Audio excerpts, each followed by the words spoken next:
Gonzo's Pinball, Flipperama, top 50 pinball machines. We have 11 on the board currently. And in this video, I'm going to populate it by doing a double whammy. We're going to put two up now. First of all, we're going to do Sopranos from Stern. Oh, a couple of... Actually, a double Stern, a Stern double header in this one, because we're going to look at Jurassic Park as well. Not the Keith Elwin one, though, I hasten to add. It's the home edition, the little one. Now, you might be wondering why I'm doing those two. Well, truth be known, I don't really know. I thought I would do the Jurassic Park home edition, and I did notice that there was a Sopranos for sale on the Pinball Info Forum at the moment. I thought, you know what? That's something I would really like to discuss. It's something I would like to do as well. So we're going to discuss those two. There are a few criteria to this top 50. So this is not the top 50 pinball machines of all time. It's my top 50. But one of the criteria in terms of the entry points is that the pinball machine has to have lived in this house for a period of time, be it me owning it or be it on loan. The reason I've done it is I don't think it's fair to compare a pinball machine which you've had in your own home and maybe a month in the quiet to learn the rules, playing it every day. It's not fair to compare that with something you might have played once or twice on location in a noisy arcade. So those are the rules, just in case you're wondering, thinking, hold on a second, how could Popeye be up there, but Adam's family's not up there? That's the reason why. It's not populated fully yet, 50 pinball machines. Somebody said the other day on one of the comments, huh? 50? Top 50, there's not even 50 games there. You're absolutely right, but hold your horses, Eager Beaver, because we will get there eventually. We're going to start with these two here today. Before I do, I just want to say a massive thank you to Enzo. Enzo made a very, very generous donation to the channel a few days ago. I wasn't expecting it at all. It's very, very welcome. Look, I don't run a Patreon or anything like that on here. I don't ask for anything like that because I just feel if you're going to do a patronage, you probably need to upload on a regular basis. And whilst I do try and upload as much as I can't commit to sort of uploading sort of every Monday or every Thursday or whatever it may be. But Enzo made a very, very generous donation. I really appreciate it, mate. Thank you very much. It's going to go to towards buying shiny stuff for the man cave, basically. So thank you so much, mate. And I thought the really nice thing to do there was to actually have a little chat with Enzo, find out what got him into pinball, find out about his collection. So he's all the way in Australia. We're gonna link up via technology, via the internet, and we're gonna get him on a chinwag. I thought that might be the nice thing to do, to have a little chat about pinball. So thank you very much indeed, mate. Right.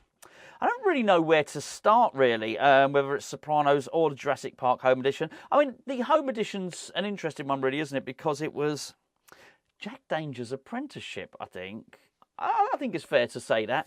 It was where he was going to go and prove his pinball designing credentials to Stern. And it worked, because it was a good game. And it worked so well that I think they then, thereafter, said, you know what? We're Mr. Danger. We're going to entrust you. Your name might be Danger, but we think you're reliable, and we're going to entrust you with designing our Foo Fighters pinball machine, which I actually have one just out of shot over there.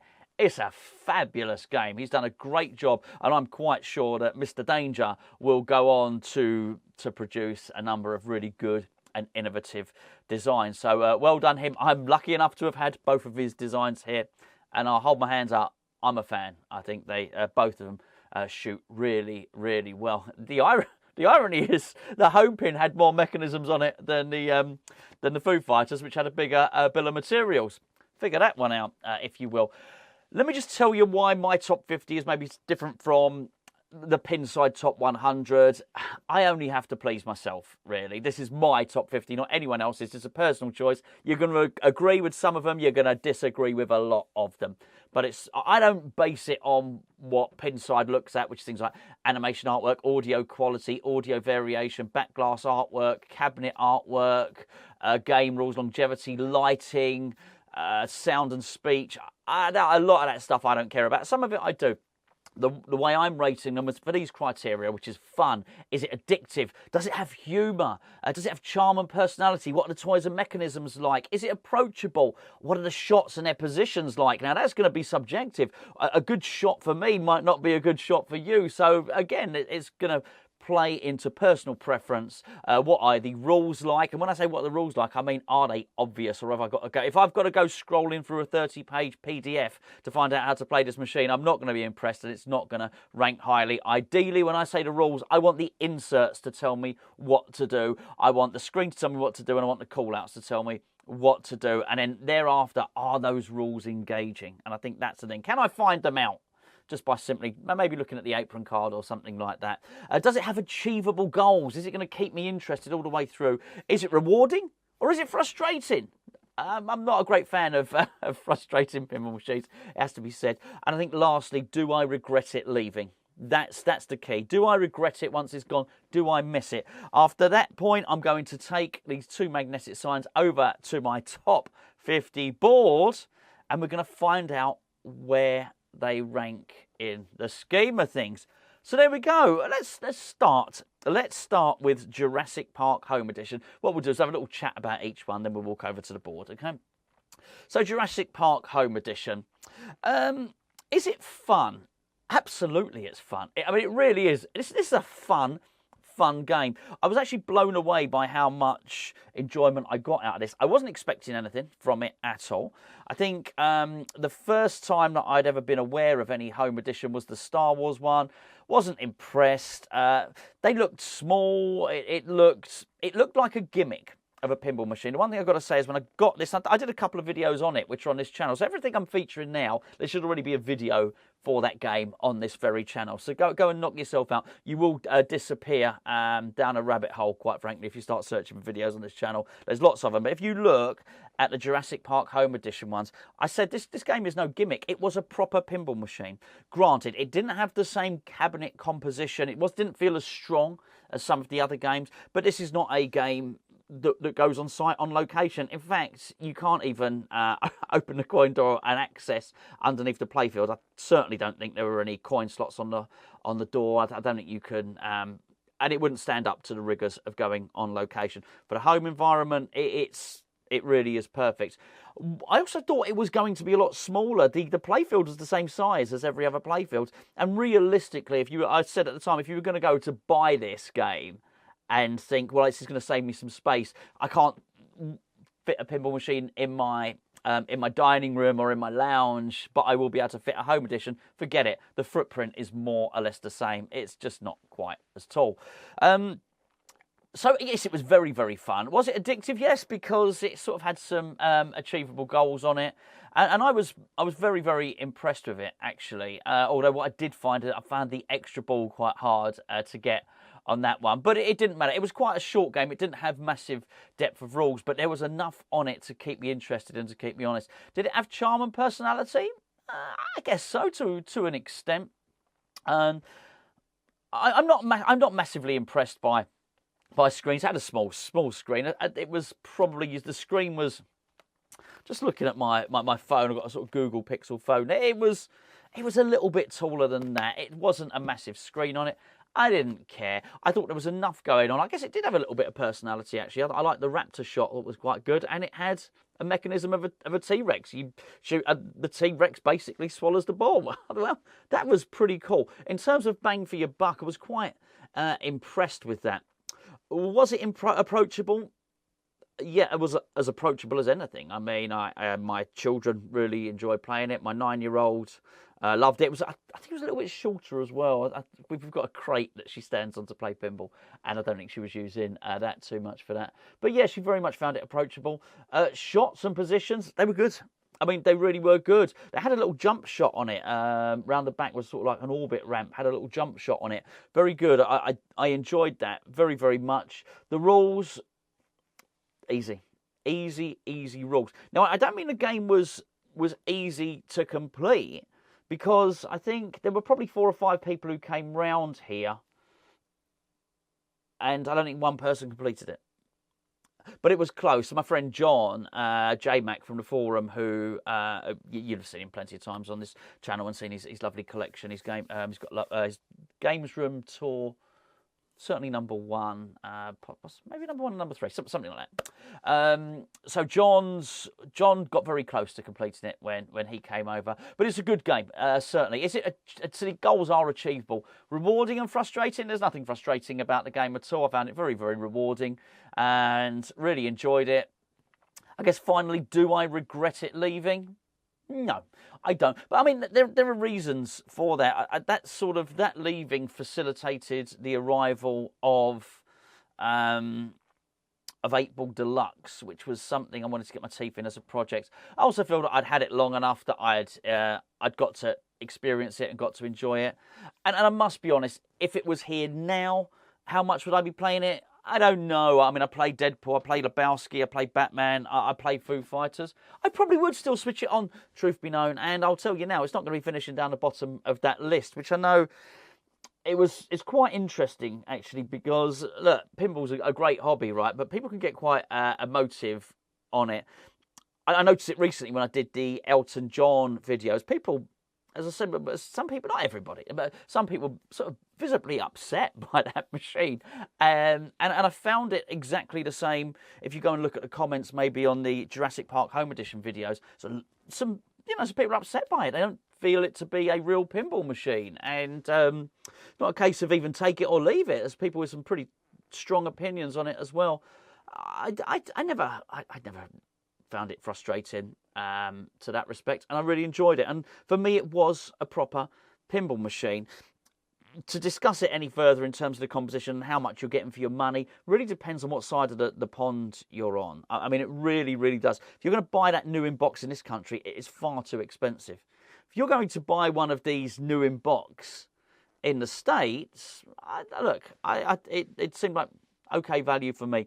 I'm not entirely sure that any pinball machine represents good value. I think they're mostly all overpriced of one shape or another. But I liked it. I thought it was a good game. We'll see where it resides in the top 50 in just a second. I don't know yet. It's not like I do these videos and already decide before doing the video where it's going to rank. I'm going to walk up to that board and I'm going to decide absolutely then. It's not easy. Let's go with Sopranos. This game really surprised me. Well, I guess Jurassic Park Home Edition surprised me. Sopranos surprised me. I think it looks awful. Some of those games from that era that Stern were producing, Sopranos, CSI, was CSI Stern? It might have been. 24. They are horrendous looking games. They're awful. They're absolutely awful. And I think I didn't expect anything from them. Actually, talking about 24, when I played 24, and again it was around my friend John's house, because it looked awful, I wasn't expecting anything from it. And it was right next to a Jurassic Park, was next to a Stern James Bond, a Pro. It was, the comparison between the two was actually quite embarrassing. 24 was packed full of mechanisms and just all sorts of stuff. Clearly, so much had got into it. And it's hard to compare bill of materials because obviously you're going to be dealing with a time when the value of the currency was very, very different. But it felt to me like a lot more had been spent on 24 in terms of the mechanisms and the gadgets than had been spent on Bond. And it was really stark, actually, the comparison. So whilst sort of 24 didn't look great initially and it wasn't approachable, and as Keith Sutherland, isn't it? That was his name, Jack Bauer from the series. I never watched the series, but I'm obviously aware of Keith Sutherland. How could I not be? Hey, Keith Sutherland was in The Lost Boys, and that is one of my favourite films. Now, there is a pinball theme. That's a video for another time, by the way. And so I was just amazed by all this stuff that was packed into it. And I've got to say the same for Sopranos. I know what I'm going to say now is sacrilege. And a lot of people will often say, how can you not have seen this? How can you not know about this? But you may well remember Spencer, when we did a podcast maybe 2 or 3 months ago, Spencer had mentioned that he'd only just watched Back to the Future. And there were a lot of people thinking, myself included, Spencer, how can you not have watched Back to the Future? How have you got into your 50s in life and not watched Back to the Future? and everybody, including myself, told him how good Back to the Future was. Ultimately, it's up for Spencer to decide. I've not really watched The Sopranos, is my guilty confession. I've not really watched it. I think I probably should give it another go. I watched the first episode and a half or something like that. It was something about some ducks and I don't know, a gangster, James Gandolfini going to see his counsellor or something like that, a daughter at school. I don't know. It didn't engage with me at all. But maybe because I tried to probably watch it 15 years after it came out or something like that. Maybe I'll go back and see it again. I only make the point because I had no reason to like Sopranos because I liked the theme. I didn't know that the theme didn't resonate with me at all. And sometimes, that's a funny thing with theme. I mentioned it on the forum on Pinball Info a couple of days ago, which was, I really like the TV series, The Walking Dead. I thought it was brilliant. Absolutely brilliant. I really did. So I really should have liked the pinball machine, The Walking Dead. I hated it. Hated the pinball machine, The Walking Dead. So it just goes to show that maybe theme is not that important. Sopranos, I was bowled over by. I thought it was excellent. Look, let me just go through the list now. Was it fun? Amazingly fun. Amazing fun. Was it addictive? Yeah, it really, really was. Humorous. Massively humorous. I'm keen not to... Look, there's high level cursing in this game. High level cursing. The fish, where was wonderful. I'm not going to repeat any of the stuff now, but I absolutely love it. Again, there's a video for Sopranos on this channel, which I think I'd already marked that as an 18 viewing. So I'm sort of keen for this video not to be an 18 viewing. So, but yes, it had lots of humour. Charm and personality. Well, I'm not sure how charming it is, but it's full of personality. It's brilliant. I mean, it really is. It's an amazing game. Very, very approachable, unless you're a child. No, you can put it on family mode, but I think even if you... Let's just put it this way. Even if you put it on family mode, there are still gravestones on it, and there are still actually not lap dancers, they're pole dancers. Oh, that's a hell of an assumption, isn't it? That when they stop pole dancing, they become lap dancers. Hey, I don't know, but that's the impression I got. They look like those kind of girls, if you know what I mean. But it's got pole dancers on it, so it's approachable for me. Let me put it that way. It's probably not approachable for a child. So, would you'd put it this way? You'd have it down the bottom of the garden, in the man cave in the games room. Your wife's probably not going to let you have it in the lounge. So just yeah. And to be fair, irrespective of that, the artwork on it, it's ugly. It's a hideous looking machine. Shots and positions, they're cool. They're cool. There's nothing amazing about the shots. There's really not. It's a George Gomez. Look, George Gomez is my favourite pinball designer. He absolutely is. So I guess it was no surprise. It was my friend Andy, who you've seen. I think Andy was my first ever podcast on this channel, actually. My friend Andy said to me, "Well, you were always going to like Sopranos because George Gomez designed it and Lyman Sheets did the code." Which I guess, but I didn't even know that stuff, so I was really really pleasantly surprised by it. I love the shots. I think the shots are absolutely great. The rules, that it's really achievable. Basically, you're in this mafia or whatever it is, and there's missions, and I guess which are sort of episodes from the TV series. I never watched the TV series. It didn't matter. I got what was going on. It was fine. You got to increase your rank until you become. Basically get up to boss level. I think you basically become the boss of the of this little mafia sect, if you want. So that's pretty cool, but very easy to understand. The toys and mechanisms, brilliant. Talking fish. Who doesn't like a talking fish? The safe, cracking the safe bit, brilliant. I mean, really, really good. Obviously, as I mentioned, it's got the pole dancers in there. The boat locks up on the boat as well, which is really good. It's good. It's good. There's some good toys. There's some good mechanisms in there. As I say, a lot of this older stuff puts some of the newer stuff to shame. Absolutely, it does. The rules I've mentioned, achievable goals. It is achievable. I did get up. I think I must have had it here for a few months. I got up. I finished the game on a number of occasions. So, yeah, I got there. But it's cool. I sort of don't mind, by the way. I would much rather have a game that I might have completed 3 or 4 times than a game that I have never completed. You know, so in fact, I always use Avengers Infinity Quest as an example. It's a bad one because I don't like the game. Let me use a game that I like, which is Godzilla. I'll never complete it. I'm not good enough. So I think I would much rather have something which I know I can get to the end. That's why this is pretty much perfect. It's one of the reasons I really like Foo Fighters. I think, I can get there. I can probably get to that end bit one day, and I get close. I feel like there's enough encouragement there. This is probably quite an easy game. It really is. But you know what? When you're playing this easy game, you're having an awful lot of fun on the way. So yes, the goals are achievable. Is it rewarding? Is it frustrating? It's not frustrating in the least. It's just a wonderful, wonderful game. But you know what? That's George Gomez for you, really, isn't it? Look, I'm not suggesting that George Gomez doesn't like pinball. I think he does. But I think out of everybody, George Gomez makes games which are approachable to the general public. Forget about the adult content on Sopranos. I can't think of a game that I've had in this house that's... Actually, there's not many that are more approachable than Monster Bash. Is it an easy-ish game? Yes, it is. But you're going to have a lot of fun along the way. This thing here, again, is really, really approachable. Deadpool. It just does it. I think, actually, to be honest with you, Batman 66 would be much the same. It's not on the list, actually, Batman 66. There you go.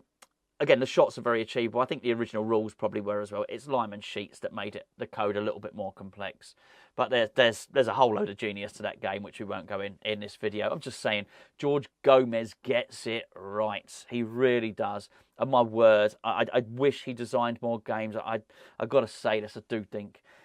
As my favourite designer, honestly, I do think he's totally and utterly wasted in his role at Stern, overseeing things and designed Insider Connected. But yeah, look, there's somebody else who could have designed that. I'm pretty sure. I'd rather him be designing games than putting QR code scanners into the aprons of pinball machines. He's the best pinball designer, my favourite pinball designer, and I'd like to see more from him. I don't mean that to be a criticism. I mean it to be a compliment. Do I regret Sopranos leaving? Well, I'd have it back. I think I'd have it back. It's really difficult. It's difficult at the moment. I guess that is the question of, do I regret a game leaving? It is going to be relatively subjective to what I've got here at the time. I've got some really good games here at the moment. You know, how much? I'm not sure how much you can see, a bit of an angle, how much you can see set up. But there's Batman 66 there. Sorry. There you go. I'm trying to work out. I'm having a bit of a 3D nightmare here. You've got Lebowski there, and then... Oh, goodness gracious, there you go. There is a Deadpool, and just inside there we've also got Foo Fighters. So, look, I'll be honest, I'm not sure how much Sopranos would be getting played if it was here. I feel because I completed it, it's had its time. But make no mistake about it, if you had the opportunity to buy a Sopranos and get a Sopranos and you hadn't done so already, I really don't think you'd be disappointed. And a massive part of my top 50 is, when I talk about fun, has the pinball machine put a smile on my face? It really did. The whole time I played it, and that's got to be worth something. There are some pinball machines I want to never mind put a smile on my face, I want to put my fist through the glass, and they frustrate me so much. This was nothing like it. I think an absolute triumph of a game. I think at a time when Stern were producing some ugly-ass machines. They really were. So, yeah, well done, George Gomez. Well done, Stern, on that one. Well done, the fishes and the ducks and the pole dancers and everything else that went into it. Brilliant. And what great call-outs. What great... call-outs don't make or break a game for me. I think there's some... I've enjoyed a lot of games that have had some pretty average call-outs. I think that's fair, but they can really help elevate a game, and they add to the fun aspect. And, well, do you know what? Again, the 3 games behind me have all got magnificent call-outs. Magnificent call-outs. Foo Fighters, bang average. Very, very average call-outs. So, yeah, look, Sopranos, we're going to go and see where that goes up there. And, of course, don't forget Jurassic Park Home edition. Right, you'll have to excuse me because I'm going to have a little, before I go up to that board, I'm going to have a little shuffle around. The reason there's 3 machines in this room at the moment is because Rob, that's Rob, Seiko Kid. I think it's Seiko Kid from the forum. He's popping over on Friday to play some pinball. So I'm actually having a little bit of a juggle around. I've got, you can only see above here, the floor in here is incredibly messy. Incredibly messy. Zippy's just, can't even point to anything. Zippy's absolutely disgusted at the mess in here. So, yeah, I'm going to have to move that pinball machine out of the way so as I can get to the top 50 board. We're a bit strapped for space here. Right, anyway, let's go and have a look and see what's hot and what's not. Okay, let's get to it. Well, we'll start with Jurassic Park Home Pin Edition. Look, whilst I said all those lovely things about it, it is still less of a game than a lot of others. But it's not the worst game, and you're really going to have to see how the rest of this this league table, if you like, is populated before I think you see the true representation of value on this, because I haven't looked recently, but I think I've had at least 40 games through here which would qualify for the top 50. And if that makes you wonder, well, why are you doing the top 50? I would sort of hope that eventually by the time I finish this series, there will be 50 games on this board, because I've been very, very lucky, but through a combination of Pinball Heaven, for a combination of good friends as well, I've been able to either borrow... well, definitely I've been able to borrow far more machines than I ever would have been able to afford by buying them. So thank you very much, because without those people, I wouldn't be able to do these videos, quite frankly. My point is, even though I'm waffling, this will finish above a lot of other games in the 40 odds that I've had here so far. However, I think I'm going to put it above Popeye. And Popeye, as you all know, because there's individual videos for most of these games here, Popeye was my first ever pinball machine that I owned. And it does have a special place in my heart, and I don't have a bad word to say about it, really. I'm going to place it, I think... Oh, this is a tough one. I have to ask myself, if I only had one pinball machine, what would I rather have? And take money out of the equation. So if someone was to lend me a pinball machine, would I rather have a Jurassic Park Home Edition or a Ghostbusters?